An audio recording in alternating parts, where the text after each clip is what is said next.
Hello दोस्तों, मैं हूं doctor Pavan Gulane, laparoscopy surgeon and IVF specialist, Medigrace hospital Nagpur से। अमूमन हमारे पास बहुत सारे पेशेंट्स आते हैं जो हमको पूछते हैं कि जिनको गर्भाशय का ऑपरेशन एडवाइस किया होता है, वो हमसे पूछते हैं कि डॉक्टर साहब हमारा अगर गर्भाशय का ऑपरेशन होगा तो हमारे बॉडी में क्या चेंजेस आ सकते हैं, या फिर हमको क्या प्रिकॉशंस लेनी चाहिए, या फिर इससे हमको कुछ प्रॉब्लम तो नहीं होगी। तो यही सारी क्वेरीज मैं सॉल्व करने के लिए आपके सामने आया हूँ। मैं तकरीबन पिछले 12 साल से नागपुर में लैप्रोस्कोपी की सर्जरीज कर रहा हूँ और बहुत सारे पेशेंट्स को हमने जो प्रॉब्लम्स होती है लेडीज़ को गर्भाशय से रिलेटेड, उनसे मुक्ति दिलाई है। अगर आपको गर्भाशय का ऑपरेशन करना है तो किस कारण से आपका गर्भाशय का ऑपरेशन हो रहा है? बहुत सारे कारण होते हैं गर्भाशय के ऑपरेशन करने के लिए, गर्भाशय निकालने के लिए, जिसमें सबसे ज़्यादा कॉमन प्रॉब्लम होता है वो होता है अगर आपको एक्सेसिव ब्लीडिंग हो रही है, जिसको हम लोग मेडिकल टर्मिनोलॉजी में मेनोरेजिया बोलते हैं। अगर आपको एक्सेसिव ब्लीडिंग हो रही है तो गर्भाशय का ऑपरेशन होता है। अब ये एक्सेसिव ब्लीडिंग बहुत बार एंडोमेट्रियल पॉलिप की वजह से हो सकती है, फाइब्रॉइड यूट्रस की वजह से हो सकती है, या डिसफंक्शनल यूट्राइन ब्लीडिंग जैसे हार्मोनल प्रॉब्लम्स होता है उसकी वजह से हो सकती है। जो भी कारण आपका है उसके ऊपर डिपेंड करेगा आपका पोस्ट ऑपरेटिव सर्जिकल आउटकम वो कैसे। दूसरा एक रीज़न होता है कि अगर आपको बहुत ज़्यादा हीमोग्लोबिन आपका लॉस हुआ है, या ब्लड लॉस बहुत ज़्यादा हुआ है, या आपकी जनरल कंडीशन कैसी है, आपको थायराइड है, हाइपरटेंशन है, आपका कुछ हार्ट का इशू आपको है, या आपको डायबिटीज़ है, तो ये सारी चीज़ों के ऊपर आपका पोस्ट ऑपरेटिव रिकवरी डिपेंड करता है। अगर ये सारी चीज़ें हम लोग ऑपरेशन के पहले ही करेक्ट कर ले, जैसे हीमोग्लोबिन कम है तो आपको ब्लड दे दे, या फिर आयरन के इंजेक्शन दे दे अगर इमरजेंसी बहुत ज़्यादा नहीं है, तो आपकी डायबिटीज़ है तो उसको ट्रीट कर ले और आपकी शुगर नॉर्मलाइज कर ले, आपका थायराइड की इशू है तो थायराइड नॉर्मलाइज कर ले, तो उसके बाद पोस्ट ऑपरेटिव रिकवरी जो आपकी होती है वो रिलेटिवली ज़्यादा स्मूथ और बहुत ज़्यादा कॉम्प्लिकेटेड नहीं होती है। सेकेंड, आपका रूट ऑफ सर्जरी, मतलब किस तरह से आपकी गर्भाशय का ऑपरेशन हो रहा है। बहुत सारे रूट्स होते हैं, जैसे एक वजाइनल हिस्टेक्टमी होती है जिसमें गर्भाशय मायांग से हम लोग बाहर निकालते हैं। एक ओपन सर्जरी होती है जिसमें सिजेरियन सेक्शन की जैसे एक चीरा देते हैं, जो लगभग 8 से 10 सेंटीमीटर का चीरा होता है, उसमें से गर्भाशय का ऑपरेशन होता है। और एक होता है लैप्रोस्कोपी, जिससे पेट के ऊपर छोटे छोटे चीरे देके हम लोग गर्भाशय का ऑपरेशन करते हैं। जो कन्वेंशनल मेथड होता है, जो पुराने समय में जो ऑपरेशन होते थे, जिसमें एब्डोमिनल हिस्टेक्टमी या जो ओपन चीरे वाली ऑपरेशन होता है, उसमें पेशेंट को पेन बहुत ज़्यादा होता है, उसमें बहुत ज़्यादा हैंडलिंग होती है, तो उसमें पेन ज़्यादा हो सकता है, ब्लड लॉस ज़्यादा हो सकता है, और इन्फेक्शन के चांसेस उसमें बढ़ जाते हैं, और पेशेंट का रिकवरी प्रोलॉन्ग हो सकता है। दूसरा एक ऑप्शन होता है जिसमें वजाइनल हिस्टेक्टमी होती है, जिसमें पेट पे कोई चीरा नहीं होता है, लेकिन गर्भाशय से नीचे से ही हम लोग वो ऑपरेशन कर लेते हैं। लेकिन again it is a conventional surgery, जिसमें बहुत सारी चीज़ें जो ऊपर से हमको देखनी चाहिए, जैसे अतड़ी का कुछ एडिशंस अगर है, या फिर फाइब्रॉइड बहुत बड़ा है तो उसमें गर्भाशय नीचे से निकालने में डिफ़िकल्टी हो सकती है। ओवरी में कुछ इश्यूज़ है तो उससे भी गर्भाशय नीचे से निकालने में इशू हो सकता है, और उसमें भी अच्छा खासा पेन पेशेंट को रह सकता है, because it is ultimately open surgery जो हम लोग नीचे से कर रहे हैं, और उसमें क्लैम्प भी हम लोग यूज़ कर रहे हैं, तो उसमें पेन होने के चांसेस ज़्यादा होते हैं। उसके कॉन्ट्राडिक्टरी लैप्रोस्कोपी जो सर्जरी होती है, जिसमें छोटे छोटे टाँके हम लोग देते हैं, उसमें गर्भाशय का हैंडलिंग कम होता है, बाउल का हैंडलिंग कम होता है, और हम लोग उसमें क्लैंप यूज़ नहीं करते, तो everything happens with a cautery, that is mostly called laser जिसको हम लोग बोलते हैं, उससे ये सर्जरी होती है। तो उसमें रिलेटिवली पेशेंट को पेन कम होता है, ब्लड लॉस कम होता है, और रिकवरी फास्ट होती है। तो ये एक सर्जिकल टेक्निक से भी फ़र्क पड़ता है पेशेंट में। जो डाइट हम लोग ऑपरेशन के बाद फॉलो करते हैं, हमारे जो ट्रेडिशनल जो टीचिंग होती है, जो पुराने ज़माने के लोग हमको बोलते हैं, जो दादी, नानी, काकी, काकू जो भी रहते हैं, हमको बोलते हैं कि सर्जरी होने के बाद कम से कम खाना खाना चाहिए, या फिर बहुत सादा खाना खाना चाहिए, या दाल का पानी और रोटी खानी चाहिए। लेकिन जनरली ऐसा प्रॉब्लम होता है कि ये सब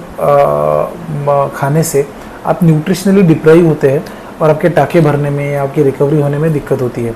सो हम लोग हमारे यहाँ पे ऐसा एडवाइस करते हैं कि 4 घंटे के अंदर सर्जरी के हम लोग पेशेंट को पानी शुरू कर देते हैं, पानी पीना। उसके बाद में हम लोग पेशेंट की नॉर्मल डाइट 6 या 8 घंटे में शुरू कर देते हैं, जिसमें फुल डाइट भी हम लोग पेशेंट को देने को बोलते हैं, जिसमें दाल, रोटी, चावल, हर सारी तरह की सब्जियाँ, ये सारी चीज़ें हम लोग पेशेंट को देने को बोलते हैं, जिससे पेशेंट को न्यूट्रिशनली वो पेशेंट अच्छा हो जाए और रिकवरी फास्ट हो जाए। उसके बाद आता है एक्टिविटी। जैसे ट्रेडिशनली बोला जाता था कि सर्जरी होने के बाद में पेशेंट ने मूवमेंट नहीं करना चाहिए, पर देन रिसेंटली हम लोग जब लैप्रोस्कोपी की सर्जरी करते हैं तो जैसे मैंने आपको बताया डाइट तो हम लोग 4 घंटे में शुरू कर देते हैं, लेकिन जो एक्टिविटी होती है जैसे मूवमेंट हो गई बेड में, या उठ के बैठना हो गया, या चलना हो गया, ये हम लोग पेशेंट को 5 से 6 घंटे के बाद शुरू कर देते हैं। इसमें एडवांटेज ये होता है कि जितनी जल्दी पेशेंट अपने बेड से मूव करेगा उतनी जल्दी उसको अच्छा लगना फील हो जाता है। बेसिकली उसकी रिकवरी फास्ट होती है। जो ब्लड सर्कुलेशन पैर में और हार्ट का होता है वो नॉर्मलाइज होना लग जाता है, तो खून के गट्ठे बनने की जो प्रॉब्लम होती है ऑपरेशन के बाद वो भी कम हो जाती है।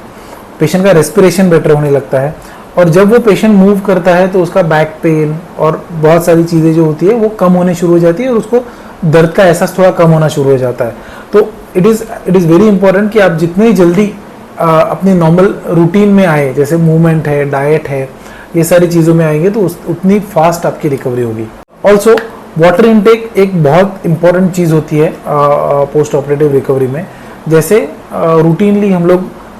3 से 4 लीटर पानी पीते हैं, तो वैसा अगर वाटर इनटेक आपका अच्छा रहेगा तो आपको यूरिन इन्फेक्शन के चांसेस जो सर्जरी के बाद हो सकते हैं वो नहीं होंगी, और also the constipation will be less. और जब वाटर इनटेक हमारा ज़्यादा होता है तो वैसे ही आपकी टिश्यू की हीलिंग थोड़ी फास्ट हो जाती है। हाउ फास्ट आप एक्सरसाइज शुरू करें,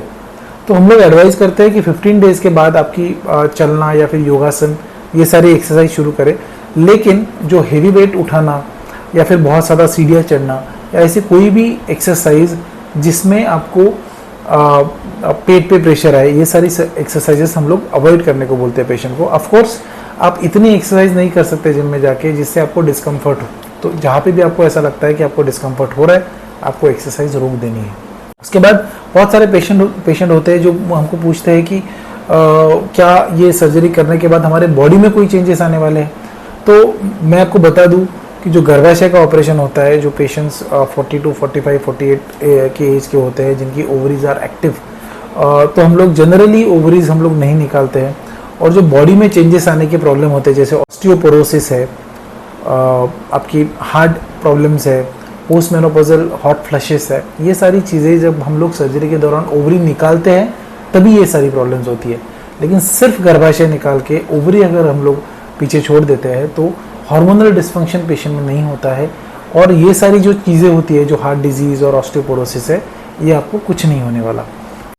एक और कॉमन क्वेश्चन जो हमको पेशेंट पूछते हैं कि गर्भाशय निकालने के बाद हमारे सेक्सुअल लाइफ का कैसे होगा, मतलब is it going to be जैसे पहले थी वैसे ही सेक्सुअल लाइफ रहेगी या इसमें कोई चेंजेस आने वाले हैं।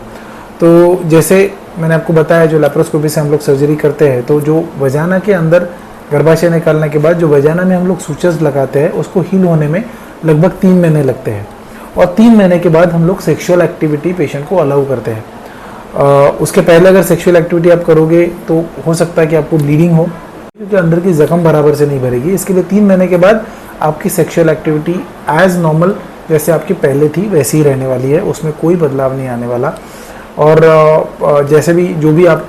सेक्सुअल एक्टिविटी आप रूटीनली प्लान कर रहे हैं, जो भी पोजीशन में आप प्लान कर रहे हैं वो आप प्लान कर सकते हैं, उसमें कोई इशू नहीं होता है। ऑपरेशन होने के बाद 21 डेज तक जो वजानल वॉल्ट है उसको, वजानल वॉल मतलब वजाना का जो हिस्सा जो हम लोगों ने सूचर किया है उसको भरने के लिए लगता है। तो कभी कभी ऑपरेशन के बाद आपको ब्लीडिंग या स्पॉटिंग होने के चांसेस होते हैं, और वो एक नॉर्मल कंडीशन होती है। लेकिन अगर ये ब्लीडिंग या स्पॉटिंग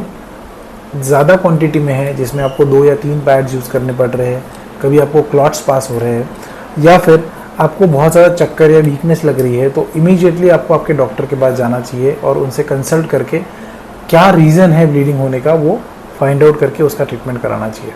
मैं हूँ डॉक्टर पवन Golani, मेडिग्रेस hospital Inaya IVF Nagpur से, और ऐसे ही बहुत सारे इंटरेस्टिंग वीडियोज़ लेके मैं आपके लिए आने वाला हूँ। So kindly like this video, comment your queries if you have, आप पूछिए सवाल मुझसे, मैं आपको सवालों का आपका जवाब दूंगा। और हमारे इस चैनल को आप सब्सक्राइब करिए और ऐसे इंटरेस्टिंग वीडियो के लिए हमको फॉलो करते रहिए। So thank you so much.